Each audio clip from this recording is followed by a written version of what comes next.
जो हमारा टॉपिक है वो है रेस्टोरेंट के ऊपर कितनी कॉस्टिंग आती है। तो मैं आज जो स्टार्ट करूँगा वो इसके ऊपर है कि एक बार आप नज़र मार लीजिए कि इसकी जो सीटिंग है, इधर सीटिंग कर रखी है, इधर काउंटर है और इसके पीछे जस्ट किचन है। तो पहले स्टार्ट करता हूँ कि कितना साइज़ और कितना रेंट होगा, कितनी सिक्योरिटी होगी, उसके ऊपर बात करता हूँ। तो इस रेस्टोरेंट का जो साइज़ है बिल्डिंग का वो 18 बाई 45 का है और इसका जो मंथली रेंट है वो 50,000 है और इसकी 2 सिक्योरिटी जमा करी थी तो लाख रुपए सिक्योरिटी थी। उसके बाद में जो मीटर का खर्चा आया था, कई ओनर खुद मीटर लगा के देते हैं इलेक्ट्रिसिटी का, बट कुछ ओनर आपको 1 या 3 किलोवाट का या 5 किलोवाट का आपको मीटर देंगे। बट इसका जो लोड था, जो जैसे कि एसी लगी हुई है, अंदर इलेक्ट्रिक मशीनें हैं, तो इसका जो रेंट था वो जो मीटर का जो लोड था वो 5 किलोवाट में काम नहीं चला तो 15 किलोवाट लगाया गया और उसकी जो सिक्योरिटी थी वो 1800 रुपये पर किलोवाट के हिसाब से और 20,000 रुपये एप्लीकेशन फ़ीस, ये लगा के उसको 40,000 रुपये में वो मीटर पड़ा। अब आ जाता हूँ कि टेबल और चेयर की बात करूँगा मैं। इतने रेस्टोरेंट में आपको 10 टेबल की ज़रूरत पड़ती है। एक टेबल पे मतलब 4 आपके कस्टमर बैठेंगे। 40 के लिए ये सेटअप बनाया गया है। इसमें तो साइज़ अलग अलग है, बट मैं 10 सीटिंग की बात करता हूँ। तो जो एक टेबल है वो करीब 3500 रुपये का आपको अच्छी क्वालिटी का, इससे भी अच्छी क्वालिटी का आपको 3500 रुपये के करीब मिल जाता है। 10 सीटिंग आपकी 35,000 रुपये की टेबल हो गई। उसके बाद में हाफ़ सोफ़े और हाफ़ चेयर करते हैं तो सोफ़ा है वो करीब 3,000 रुपये सिंगल सीटिंग मिलता है। आप डबल का लेते हो तो 6,000 रुपये के करीब होता है। अच्छी क्वालिटी का, इससे भी अच्छी क्वालिटी का बोलूँगा मैं, क्योंकि इसके ऊपर जो रेजिंग लगी है वो इतनी अच्छी क्वालिटी की नहीं है, बट इससे भी अच्छी क्वालिटी का 3,000 रुपये पर सीटिंग के हिसाब से मानते हैं। तो 10 सीटिंग का ये हो गया, ये 60,000 रुपये के करीब ये बैठेगा। तो सेकंड लेके चलते हैं। चेयर 2,000 रुपये के करीब आपको ऐसी चेयर मिल जाएगी। आपको 20 चेयर लगानी पड़ेगी और 20 के सोफ़े हो गए, 40% की आपकी सीटिंग हो गई। उसके बाद में बात करूँगा कि एसी की। तो यहाँ पे 2 एसी लगी हैं, तो 2 एसी का पर एसी का 40,000 रुपीज़ आपका आएगा, जिसमें कि आपकी फिटिंग है, आपकी पाइपें नीचे से दबाओगे इसके, और आपका स्टेबलाइज़र है और जो भी एक्स्ट्रा आपका जो इंस्टॉलेशन की जो चार्जेस है वो लगा करके आपके 40,000 पर एसी। 2 एसी आपके 1.5 टन के 80,000 रुपये खर्चा इसका है। उसके बाद में बात करूँगा कि मैं काउंटर की, तो आपका 15,000 रुपये करीब काउंटर के लगेंगे।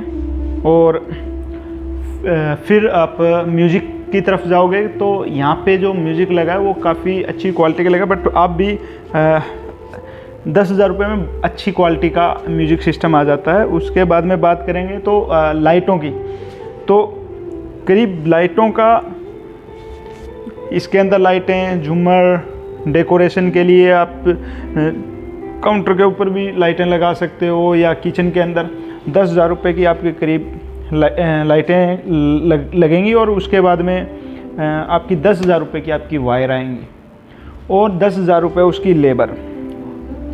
हर सीटिंग के ऊपर आपको फ़ैन भी देना होगा, ताकि फ़ैन से क्या होता है कि थोड़ा सा जो कस्टमर को अच्छा फील होता है कि एसी की हवा है वो भी रोटेट हो जाती है और वो अपने अकॉर्डिंग एडजस्ट भी कर लेता है। तो 10 ही फ़ैन लगेंगे। 2,000 रुपये, 1,000 रुपये पर फ़ैन के हिसाब से 10,000 रुपये का आपका फ़ैन का खर्चा आ गया।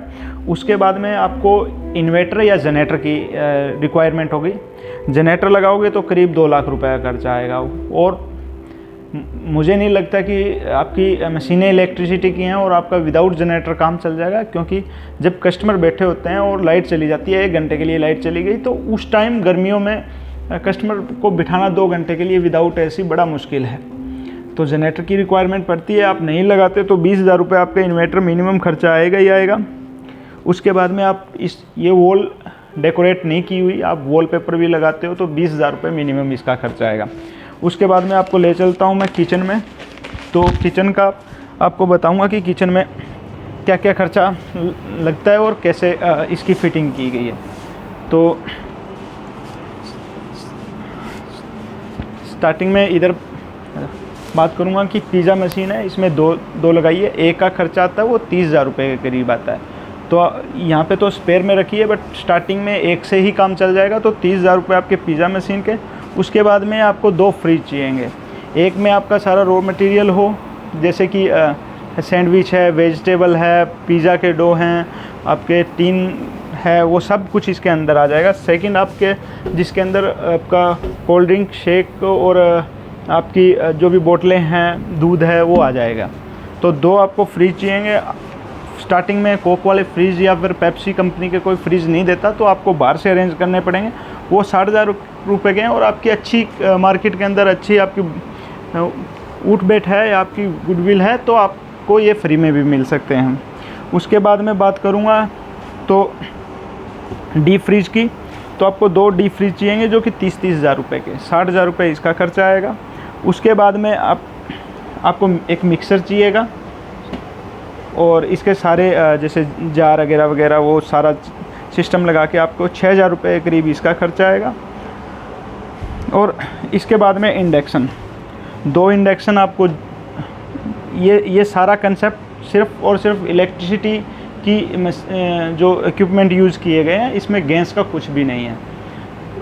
क्योंकि थोड़ा सा सेफ्टी का भी वो रहता है कि लड़के आपके पीछे से दिक्कत नहीं आएगी कि आपका रेस्टोरेंट में कोई गैस की या कोई शॉर्ट सर्किट का उस तरह का कोई दिक्कत नहीं आती यदि आपका इलेक्ट्रिसिटी की है। तो आप 2 इंडक्शन है, 4,000 रुपये के ये। उसके बाद में आप भट्टी भी लगाना चाहते हो तो 10,000 रुपये की भट्टी आएगी डबल, जिसमें कि आपका चाइनीज़ का भी चल जाएगा। उसके बाद में आते हैं आपकी एक फ्रायर, जिसमें कि आपकी फ्रेंच फ्राइज या तली कोई भी चीज़ को आप फ्राई कर सको। उसके बाद में ये जो फ्रायर है ये आपकी करीब 8,000 रुपये में आ जाएगी। उसके बाद में ग्रिलर है, ये 5,000 रुपये के करीब मैक्सिमम खर्चा आएगा इसका, 5,000 रुपये। इसके अलावा जो सबसे महंगी चीज़ है वो है कि इसकी फिटिंग। जैसे सारी की सारी आप इधर देखोगे तो सारी की सारी के ऊपर MCB यूज़ की गई है। अच्छे पैनल लगा के अच्छे बोर्ड लगाने के बाद में सभी के ऊपर MCB यूज़ की गई है, ताकि कोई भी दिक्कत हो तो MCB ड्रिप कर जाए।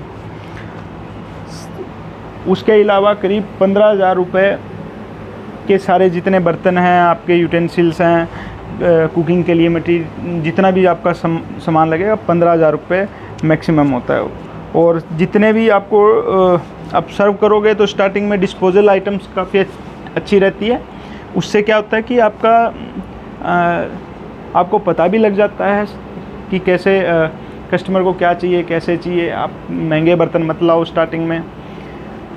और यहाँ पे ऑलमोस्ट डिस्पोजल ही यूज़ होता है। और किचन का कोई भी देगा तो वो पार्टीशन नहीं बना के देगा, तो आपका पार्टीशन में भी 10,000 रुपये के करीब खर्चा आएगा। नेक्स्ट बात करूँगा मैं, वो है आउटसाइड की। तो अभी आउटसाइड की वीडियो तो नहीं बना सकता मैं, बट आपको वैसे मेंशन कर दूँगा। इसमें क्या होता है कि एक तो मेन्यू का लोगो है, उसके ऊपर आप बात करूँगा मैं कि 10,000 रुपये मेन्यू के ऊपर खर्चा आता है, जिसमें कि 5-6 हज़ार आपके मेन्यू मिलेंगे जिसमें, और आपको कई फ़ोटो भी देगा। 10,000 रुपये करीब इस पे खर्चा आएगा, जो पोस्ट आप सोशल मीडिया के ऊपर भी आप अपलोड कर सकते हो। उसके बाद में जैसे इसका साइज़ है 18 फुट की चौड़ाई है, तो ऊपर जो बोर्ड लगा है वो भी 18 फुट का है, 18/6 का। तो उसमें जो खर्चा आया था वो करीब 120 रुपीज़ पर स्क्वायर फुट का आया था, जो कि 13,000 रुपये के करीब है। क्योंकि उसमें जो सारी बाउंड्री थी वो लोहे की बनाई, फिर उसके ऊपर फ्लैक्स आया और पीछे सारी लाइटें आई, और आपको करीब 10,000 रुपये स्टैंडियों पे लगाने पड़ेंगे, जिसमें आपको 3-4 स्टैंडी रखनी पड़ेगी, 6-3 की या 5-4 की, 4-3 की, 3-3 की। ये साइज़ की आप स्टैंडी आप मार्केट में लगा सकते हो 2-3 जगह, ताकि आप कस्टमर को पता लगता रहे कि यहाँ पे ये रेस्टोरेंट है। और 10,000 रुपये आपके स्टार्टिंग में लगेंगे कि आपको फूड ब्लॉगर बुलाने के लिए, और आपका सोशल मीडिया के ऊपर आप जो भी आपके मार्केट के अंदर या आपकी सिटी के अंदर जिसका पेज अच्छा चल रहा है, जो फूड ब्लॉगिंग करता है या मार्केटिंग करता है, तो आपके 10,000 रुपये उस पर लगेंगे। वो फ़ोटो एडिटिंग करेगा या आपको कस्टमर बुला के देगा, आपकी ओपनिंग की प्रमोशन करके देगा। तो इसको मिला के करीब 10 से 12 लाख रुपए का खर्चा आता है। और इसको आप कम भी कर सकते हो, आपका रेंट कम है या आपके नॉन में है तो वो आपका ऐसे मान लो कि आप इसे सिक्योरिटी नहीं लेंगे या आपको कहीं लाइटें मिल जाती हैं या सीटिंग सेकंड हैंड मिल जाती है, तो आप इसको कम करके 8 या 9 लाख रुपए या 9.5 लाख रुपए तक भी लेके आ सकते हो। तो कुछ भी आपको पूछना हो तो प्लीज़ कमेंट करें। Thank you very much.